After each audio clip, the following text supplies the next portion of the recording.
welcome to Journey of Enlightenment. I am your host, Dr. Gopaul. Our program focuses on Vedic culture, Vedic literature, and Vedic philosophy. We have been discussing the philosophies of Bhagavad Gita for the past few weeks. The main focus of Bhagavad Gita, the Song of the Lord, as we know, is really a conversation with the self and the self. It is a conversation between the higher self, which is our supreme nature, and our lower self, which is the mind and the intellect.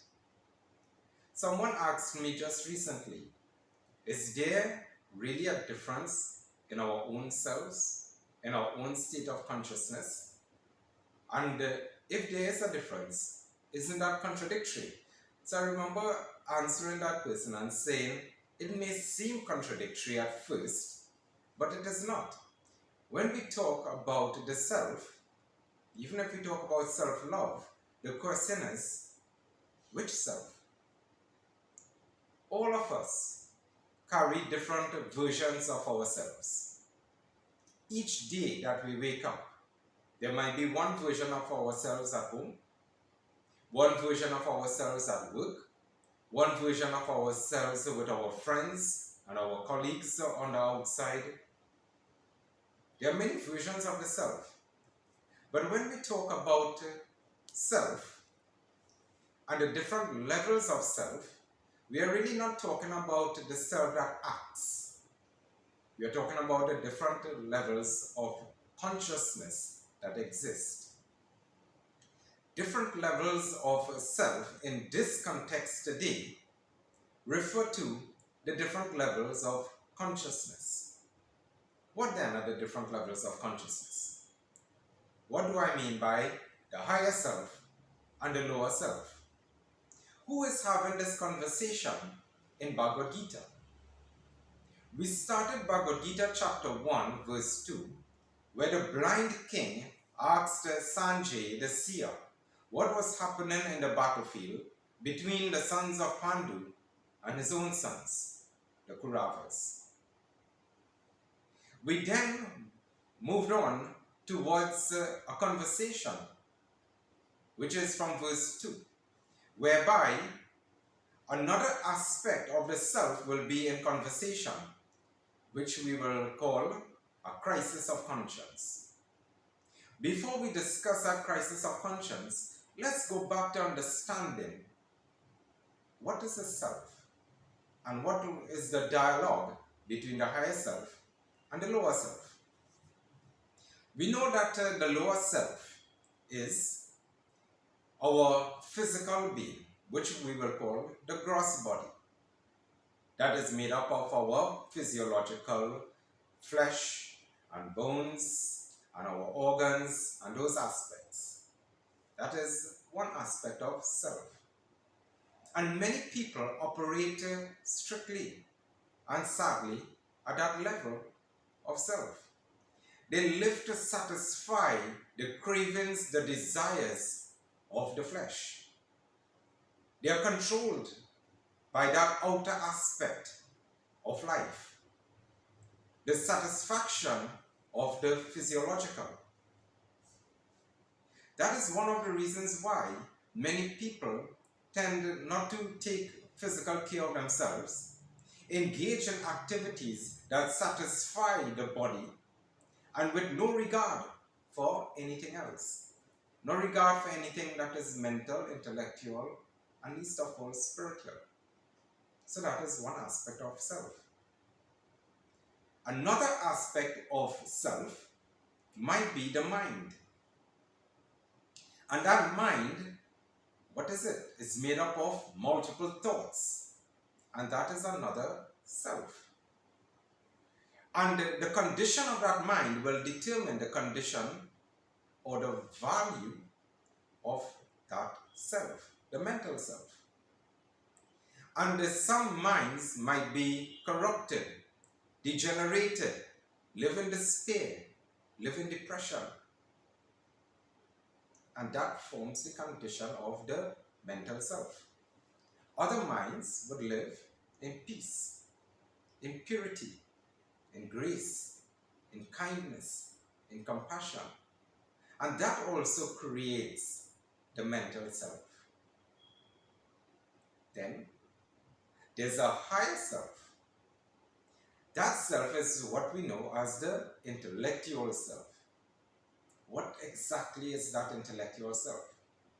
The intellectual self is not based upon these notions of how many degrees or how much education I have or how much one might know or how many books they read.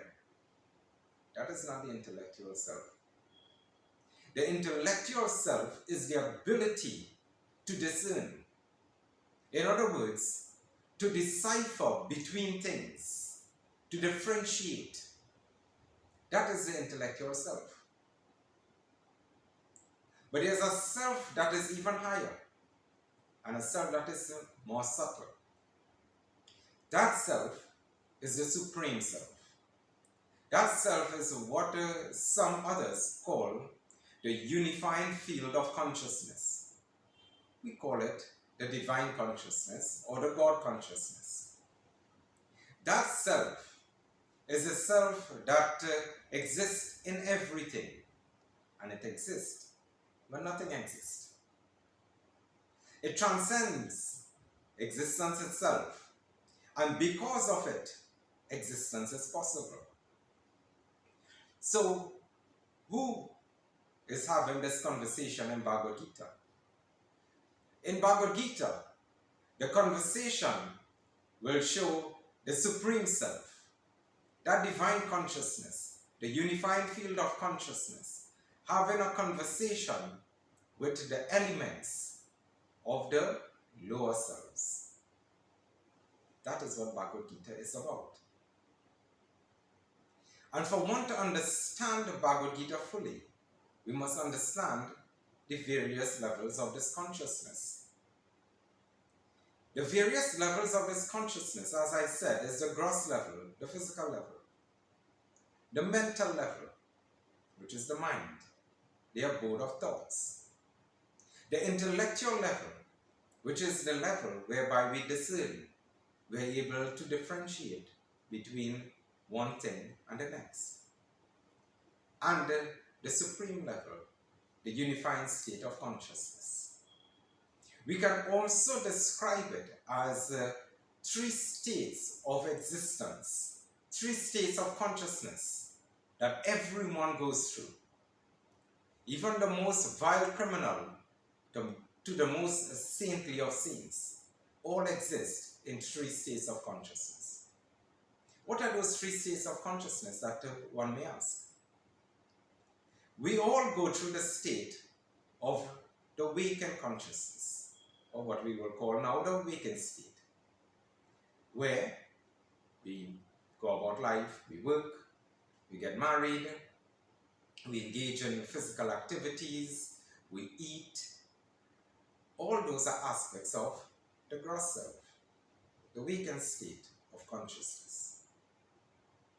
We all exist in the sleeping state of consciousness that we will call the dream state, where the body is not active as in the awakened state, but the mind still remains in full activity.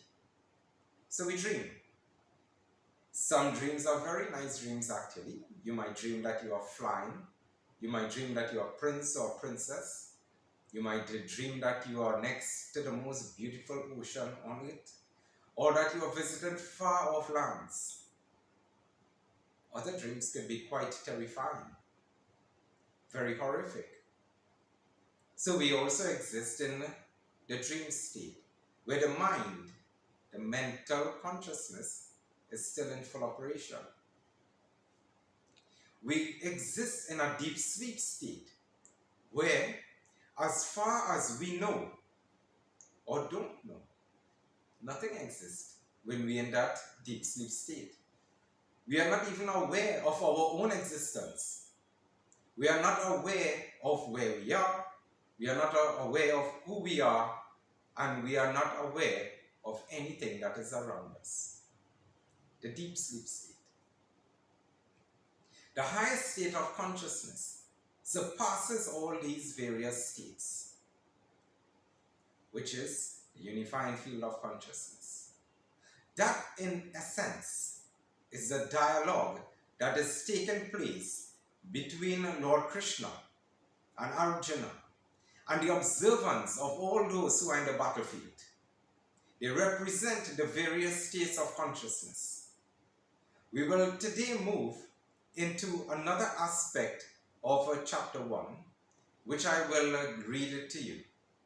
I will summarize these verses, and then we will go into an explanation and interpretation of the verses, and then we will move into a very detailed application of those verses in a very modern and contemporary context. So, verse 2. Sanjay responded to the question that the blind king had asked. And just to recall that question, the question was, tell me, O Sanjay, what is happening in the battlefield between the sons of Pandu and my own sons, the Kauravas. Verse 2 to 11, which I will read now. Sanjay responded to the blind king. And Sanjay told the king that upon witnessing the army of the Pandavas assembled for combat, King Duryodhana approached Dronacharya and uttered the ensuing words. Duryodhana was the son of the blind king, and the great teacher Drona was on the side of the Kauravas, ready for battle. Duryodhana approached Dronacharya and he said to him, look, observe, O teacher, O great Acharya, the formidable army of the sons of Pandu, prepared for war by your knowledgeable disciple, the son of Drupada. It is interesting to see that Duryodhana referred to his teacher as teacher, but then went on to acclaim the strength of the army of the Pandavas. But the strength of the army of the Pandavas was blamed upon by Dronacharya. He was the one who gave them the knowledge to fight.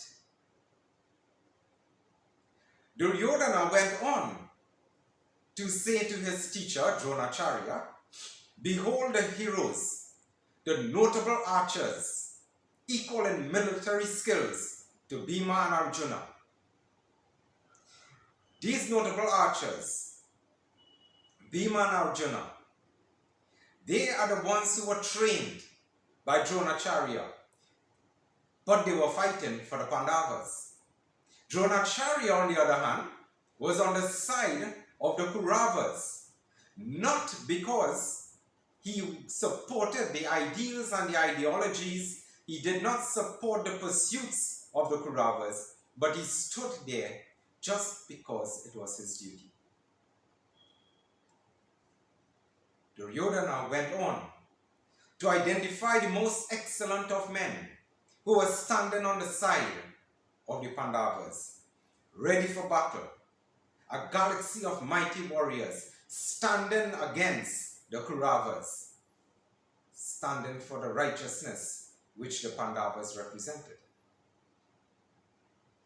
Duryodhana went on to acclaim, he said to Dronacharya, O best of Brahmins, recognize who are the foremost combatants in our army, the commanders of our army. I mention them for your knowledge.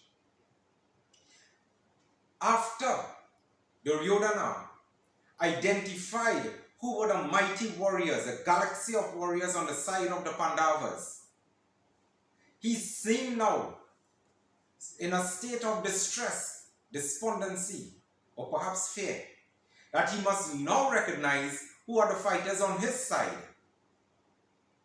Maybe he was trying to give himself courage that he did not have. Maybe he was trying to justify his unrighteous intentions in this war. What is even interesting is that at this point in time, Duryodhana wanted to mention who were the members of his own army for the knowledge of Dronacharya, despite the fact that Dronacharya was already the one leading the battle. He would have known who the members of the army are. Why then would Duryodhana need to mention to his teacher Dronacharya who are the members of the army, unless Duryodhana needed to mention it to himself? Maybe he was trying to convince himself. Maybe he was trying to justify himself. Maybe he was trying to develop the courage to do what he knew was wrong. He then went on to remind his teacher, the great Acharya, Drona, who are the formidable members of the army of the Kauravas. And he said to his teacher, yourself, you are on our side. Bhishma, Kana, Kripa, the conqueror. And he went on to name a host of others who were fighting on the side of the Kauravas. Again, it seems as if he was in a state of a crisis of conscience. He had to give himself hope before engaging in that battle. He went on to say, there's a galaxy of other heroes willing to sacrifice their lives for me, equipped with an assortment of weapons and missiles, all experienced in the art of war. Yet, this prince of the Kauravas did not identify one Kshatri, not one soldier who actually was willing to lay down their life for him. There is no evidence that any one of them were willing to lay down their life for him. It begs the question, is he in a state of delusion? Is it then that he's feeding himself false information in order to feed himself hope? Who was really willing to lay down their lives for him on a personal note? Or was it the duty of a soldier, as in the case of Dronacharya, to engage in battle, to engage in war, not because of personality, but because of duty? Duryodhana was in a state of discouragement. He was in a crisis of conscience. He went on to say, our army, protected by Bhishma, is undefeatable. Who is he trying to convince? Whilst their army, protected by Bhima, is simple to defeat, where he's now contradicting what he said before, describing the Pandavas as a formidable army. His dialogue, his self-dialogue shifted, where he's now telling himself that they are simple to defeat. A contradiction in his own ideas, a contradiction in his own terms. Yet, he said, hence assign to your specific positions. Take your positions before this war, but you must protect Bhishma in particular. He was dependent upon someone else in order to win this battle, not on his own strength. It is quite interesting in life how we approach it. Many a times we go through life by looking at what we are doing and finding reasons why it should be done, despite the fact that we may know that it is wrong. What does this mean? I'll share with you a short story that I heard when I was a little boy. The story says that there was a very wealthy king, and he was very honest. And he needed someone to guard the treasures of the kingdom. So he hosted a party, and he invited 5 men of the kingdom who claimed to be very honest. They came to the party. But while they were walking towards the grand hall to feast with the king, there were jewels and precious stones, gold, diamonds, silver, all lined up along the corridor. They entered into the grand royal hall of the king. The king commanded his royal musicians to play music that everyone may dance. He asked the first invitee, "Please dance." He said, "No, king, I am sorry, but I am unable to dance because my foot hurts." The king went on to the second invitee. "Please dance."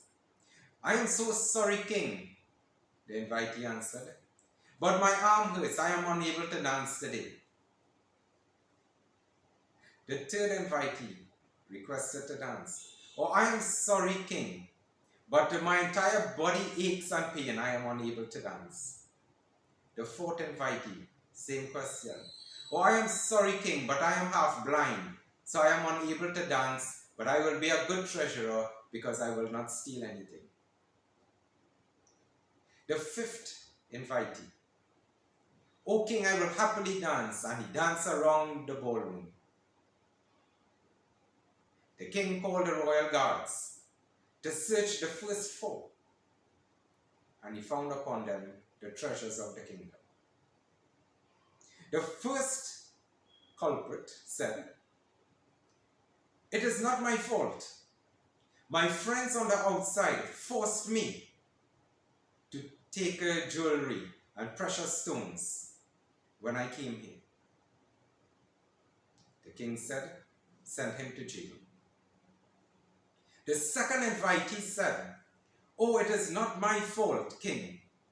It is your fault that I have stolen, because I believe that you have taken from the people, so I have taken back from you. So I have done nothing wrong. It is all your fault." The third invitee said, "King, what is the problem? The kingdom has so much money, so much wealth, so much luxuries. I have taken just a few. It did not hurt you, and it did not hurt me." The fourth said, "I know what I did was wrong, but I did it in order that I can help a few that is in need. So even though many might lose, at least a few have gained." The one who danced had taken nothing, and he said, "O king, wrong is wrong and right is right. Even though there might be elements of justification to do what is wrong, if it is wrong, I will not do it. I will stand on the side of righteousness." We will continue our conversation on these verses in our next session. I hope that you have enjoyed the journey of enlightenment today. I am your host, Dr. Gopaul. Thank you very much.